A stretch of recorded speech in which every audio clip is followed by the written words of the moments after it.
Hi, good afternoon. This is Tara Isaacs, and it is my pleasure to introduce to you Miss Sarah Reed and also Dr. Amanda Santos. These are two district leaders that we have here today who joined a district-wide book study that we had in the Professional Development and Learning Department. And they are going to kick off just a quick review of chapters 1 and 2. And the premise behind the work is, with all the instruction right now taking place virtually, we know that there are going to be some shifts to in-person models again, and then there also will be some blended approaches. So we connected with Heather Worrell in your department and said, we'd like to do some study on this too, and making sure that what we looked at didn't contradict or go against anything that we're working towards as a vision for this district. And so what they'd like to do is hopefully whet the appetite of someone who's thinking about pursuing this, serve as a contact if people want to reach out and ask more questions to these people that are presenting today. And then third, we hope that other people will tackle the book study and then share their learning. As we know, the digital learning space and social media is a way that we're learning from each other. So we appreciate you having us on here today and hosting. And I'm going to turn it over to these two experts. All right. Thank you. Thank you, Dr. Isaacs. Okay, I'm going to share the screen here and start off with our presentation right here. Welcome to chapter 1 through 4 in 30 minutes, the perfect blend. I know, always the challenge by Dr. Isaacs, but we're going to take it on here. I'm Sarah Reed. I'm the academic instructional coach at Coleridge Taylor Montessori. There's my Twitter handle. Please follow me. I'll tweet your things out, KYToy15. And Dr. Santos, do you want to introduce yourself, or do you want me to do that? Yeah, I am the AIC over at Carrick Elementary. So anything I need tweeted out, I'll send to Sarah. Okay. Hey, Sarah. Yeah, I just love shouting out JCPS teachers and all the great work we're doing. Okay, gonna jump in here. Yes. Can I get you to go ahead and hit present on your slides and make them nice and big for our audience? Okay, let me see if I can do that. Okay, present. Oh, I see over here. Sorry about that. No, you're fine. That's absolutely perfect. Thank you. I always get the jitters somehow when I'm presenting, in person or virtual. So here we are, blended learning. We did not know that we would get there, but I'm so glad that we did, because it's really a mixture of traditional, online, and that face-to-face learning. So ways to blend the classroom. We have that online learning, and then we have that brick and mortar, and we're just going to blend those two. Especially many of us are going in and getting our COVID shots, and we're just kind of hoping to get back to that brick and mortar world. But we know that our students have those one-on-one devices, so we want to really maximize and kind of change our educational context, and always be forward thinking. Okay, moving on. So that brick and mortar online learning, there's different models in which to work. Your traditional is that blue, and then it's blending in with that green over there. So there's different models: rotation, flex model, self-blended model, and that enrichment virtual model. Lots of models that you can look into. Okay. And let's just go a little bit deeper right here.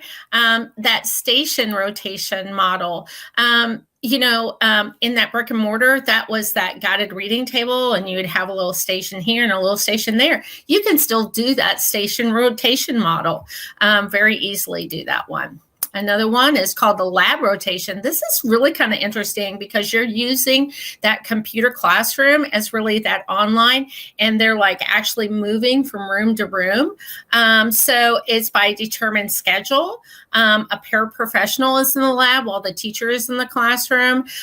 So you can have smaller groupings. But again, that's something that's very familiar in a lot of our classrooms. There's individual rotation. Students don't move with a set group of peers, but each student has a personalized schedule, right? So students move to stations on a set schedule. They may not go to all stations. It requires lots of planning, but the author of this book has actual plans that are in place, and some models and black line masters that you can use to make this model fit. Okay, the next one is I'm going to go back here. The flipped classroom. The flipped classroom, the teacher moves basic instruction online in a crafted assignment, and they present when the student is learning at home. And that's kind of what we're doing right now, is that flipped classroom.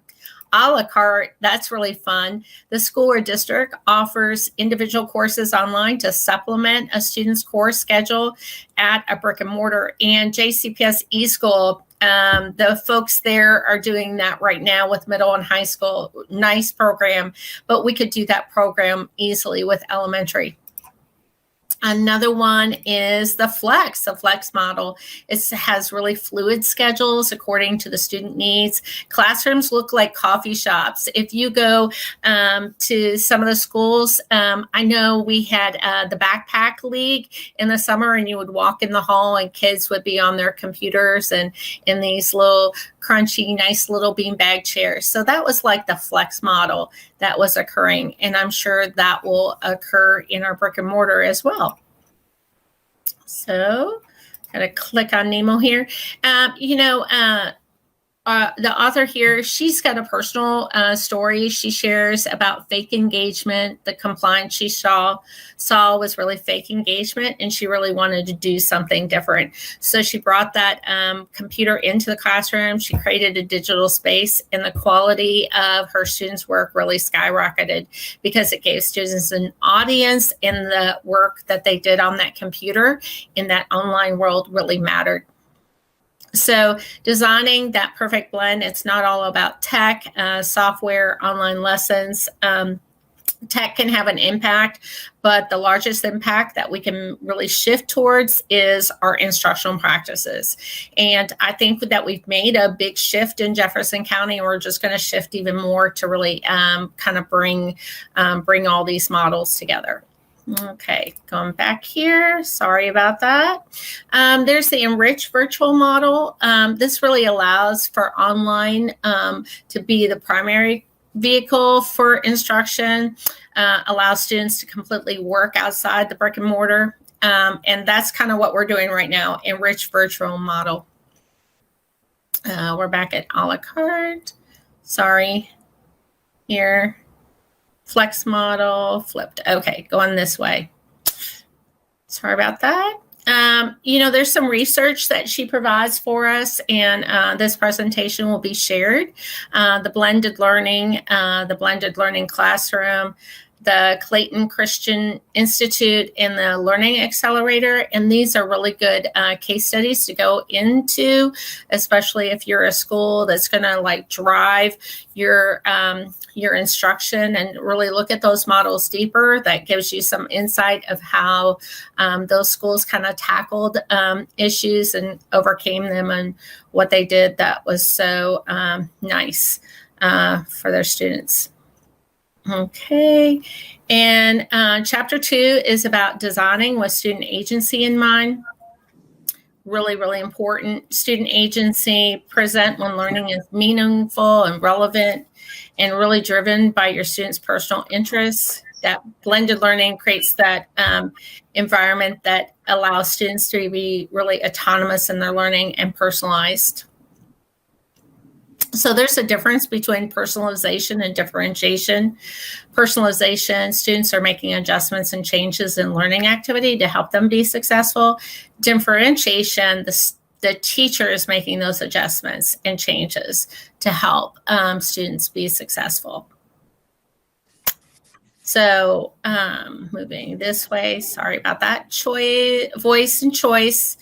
And choice is really important. Choice in how they learn that content. Choice in how they're assessed over the content. Choice in that learning material is important, and choice in the assessment, giving students really options for tools that they use in assessments, and giving them a chance. This is my big one, giving them a chance for retaking the assessment in a different method. The caveat that she has here is don't give too many choices. This actually prevents us from making a choice. That's kind of like me at a Golden Corral. I have a hard time making a choice in that context. Voice, again, students should have an input in the classroom and their learning. They're empowered to shape their learning. Entrance ticket gives them a lot of voice. Ask them what they want to do.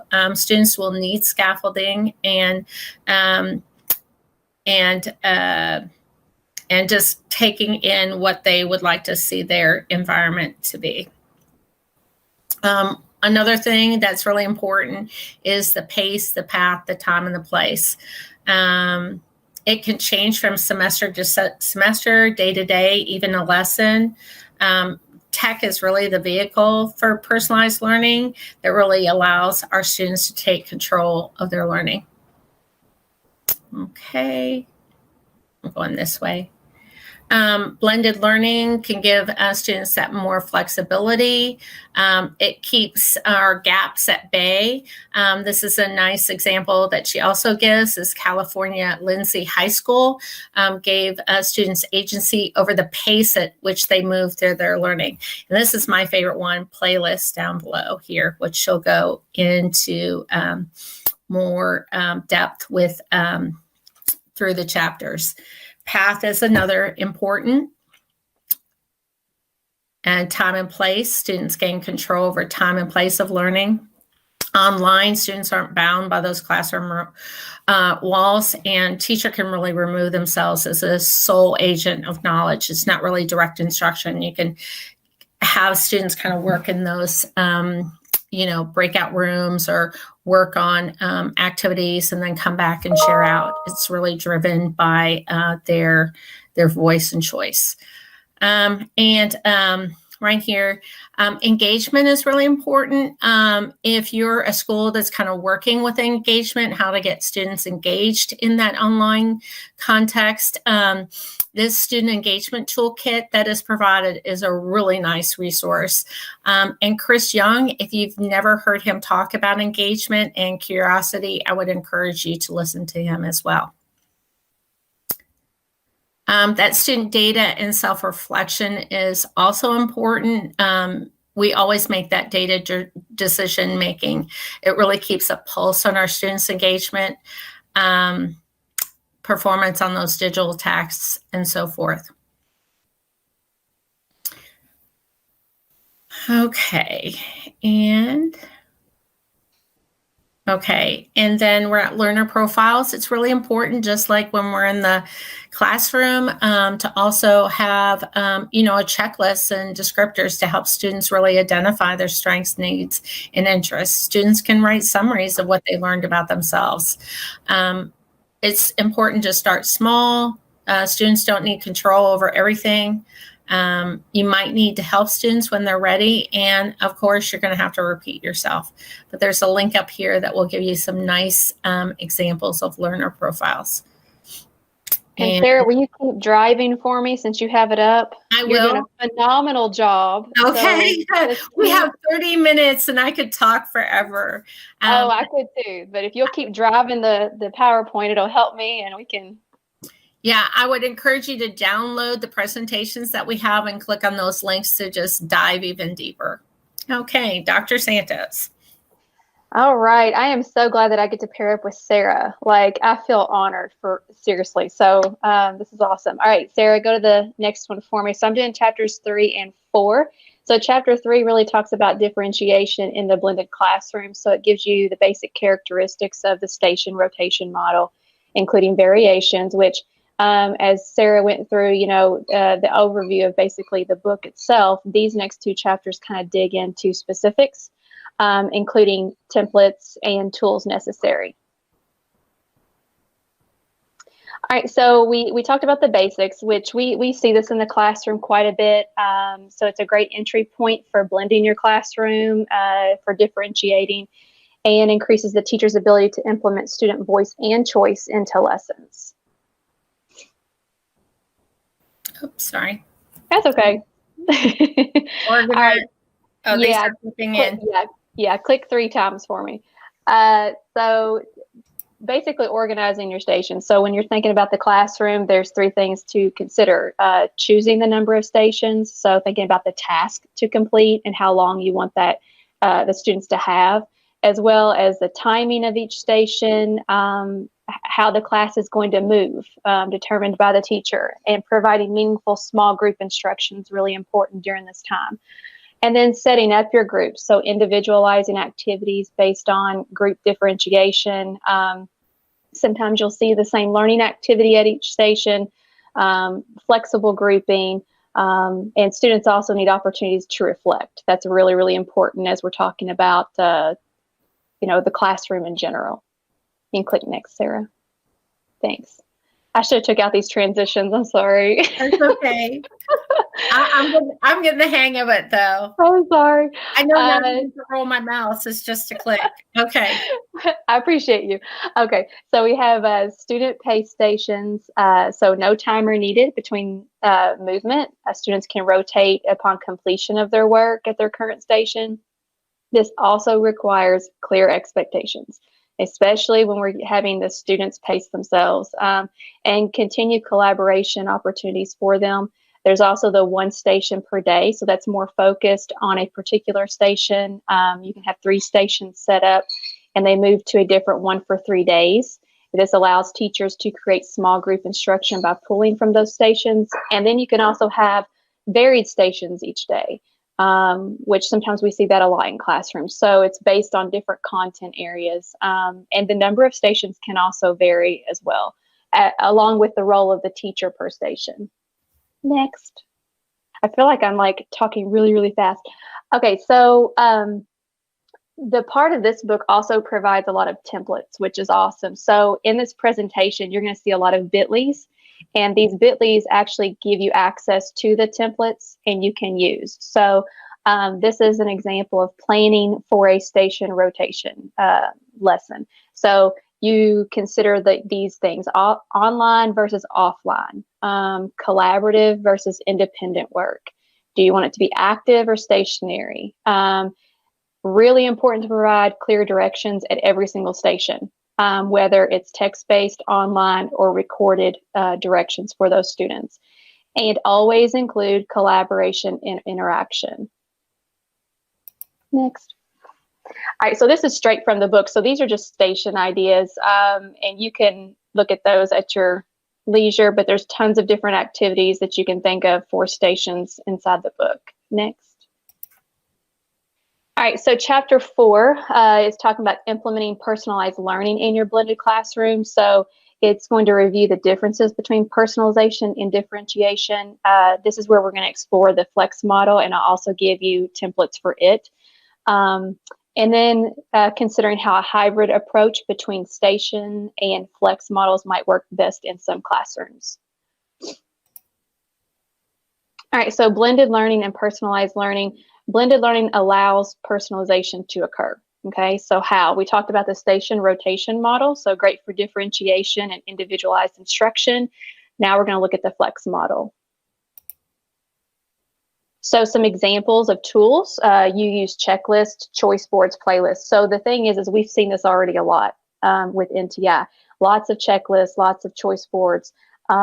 And so within this next chapter, there's just different templates and tools that you can use. So some people are already using some, but this might give you a little bit of a variation on how to use them. So you want to consider student choice and voice, timing and pacing, content, or are you going to include a little bit of both? Checklist gives the teacher the most control. It's a list of activities, things that we see typically, and it also includes must-dos and can-dos. Click, click, click, thanks. I got the pattern down. Thank you. Yeah, you're so good. Okay, so we have the daily checklist, a weekly checklist, and then other checklists that they provide inside of the book include like the shuffle, which resembles a music playlist. Students are so savvy. They're used to music playlists and just scrolling and being able to, so that may be something that is relatable for them that they'll want to use. And then we have a simple checklist and then the calendar. So these can be paper form or digital form, but they have to also include those must-dos and can-dos. Just like when we were talking about when Sarah said, I don't like to go to Golden Corral because there's too many choices, sometimes you do have to narrow down things for kids so that they can focus and pick what they want to do. And all the bit.lys are on the bottom as well. So these are the pictures of what you can see inside the book that provides the template. So we have here the daily one, the weekly one, and the shuffle one. Which looks like that iPod shuffle. Yes, iPod shuffle. Yep. All right, so then we want to talk about playlists. So it can include a combination of whole group learning, face-to-face opportunities, online, individual, collab, and small group learning.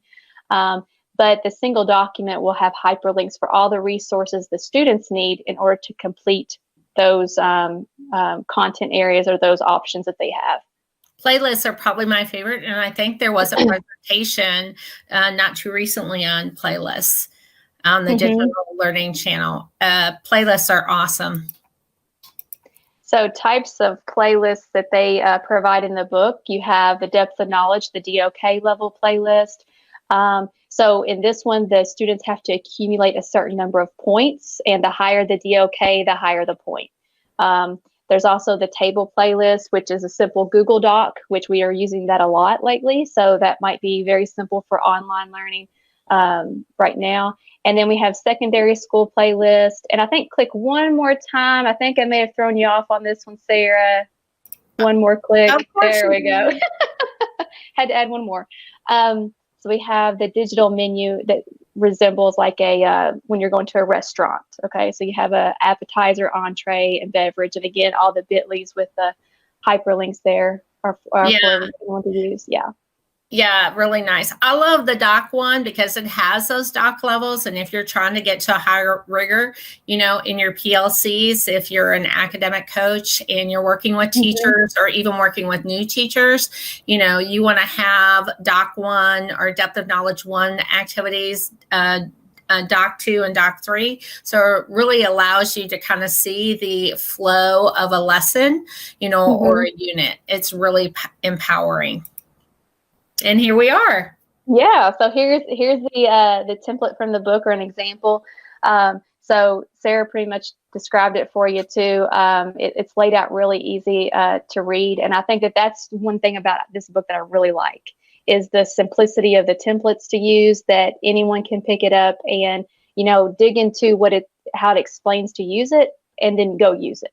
Which that's what I am a big advocate for. Like, if you're going to provide something, then make it user-friendly. And this book seems very user-friendly. You can go to the next one. Yeah, and these rows you could add more or take away too. Yeah. It's really versatile. Here's a couple other playlists. You notice as we get to the secondary one, it becomes more in depth. So as you get into, middle and high, those are going to be more in depth for those students. And the hyperlinks you see in blue, that's really important, especially for those middle and high school students to have access to the resources to do these assignments or choice boards. And here's our digital menu playlist. Love this, students sit down, they can pick their entree, their appetizer, their beverage, and they feel like they're at the cafe and they're choosing, so they really enjoy seeing this as the digital menu for going to sit and eat. And so they like to be able to pick from each section. And that's the key, is they have to pick from each section. So they pick their entree, their appetizer, their sides, and those type of things. And again, the teachers have to also provide those links in there to help them access those. And choice boards, we have seen choice boards, especially during NTI, grids, tic-tac-toe boards, bingo boards, that type of thing. For the sake of time, I think everyone kind of knows what a choice board is. If you can flip down to the 4 C's choice board. So it's communication, collaboration, and creativity, and critical thinking. And when we hear those words, we think backpack. So if you'll click next, Sarah, it shows an example of what that 4 C's choice board looks like, very in depth. Underneath the 4C's choice board, there's also a Google Doc linked in there for access. And the next slide will show the Tic-Tac-Toe board and the DOK choice board. I And like the middle the DOK one. I do too. And I like the fact that, the middle square has to be completed. That, that's something that students know. They have to do the middle square. And as we said in the DOK, the higher the level, the higher the points. Yeah, this really plays into the unit planning that teachers are doing. Mm-hmm. Exactly. So, when you're looking at being creative and flexible and also offering choice, if we want to combine the rotation model and the flex model, here's an example that they gave in the book. So like for Monday, you could do whole group instruction, Tuesday and Wednesday station rotation, and Thursday and Friday flex model. Sometimes that's nice to see an example of how you would play it out in your classroom, because we can get overwhelmed of how to plan it. So that's just an example that she gave on how to structure the classroom for those two different models. And I like how she says options are endless, and remember, you are the architect of your classroom. And I finished in 14 minutes. That's impressive. I think we have a minute to spare. So, you may want to think about the reflection questions at the end. Do you have misconceptions about student agency or that personalized learning? What aspects of your classroom instruction are truly personalized, especially when you go into brick and mortar, to be really reflective about that? What areas would you like to give students more agency? Having had this computer at home, this one-to-one device, and then bringing it back into the brick and mortar. But some of our students are going to be, if we were a snow day, right? So, and then you were always thinking about the current group of the students, makes sense through that day or even a semester. And where can you give students that control, that pace, path, time, or place of learning? I just want to jump in here and just give a shout out to Sarah and Amanda. This is an example of leadership in our district that are not waiting for things to happen. They are actually taking the initiative to study what's out there so that they can be at the table to help drive this work forward as we transition back into in-person or even blended models now. So I just want to give a shout out to Amanda and Sarah. I think that's a record for 30 minutes to go over 4 chapters of very meaty content. Thank you very much to the IT3 team for having us here today. And we just appreciate you allowing the District Book Club to be able to share some takeaways for some very important content for people who may not have the time to read that book right now. Thank you, Dr. Isaacs, for giving us the opportunity.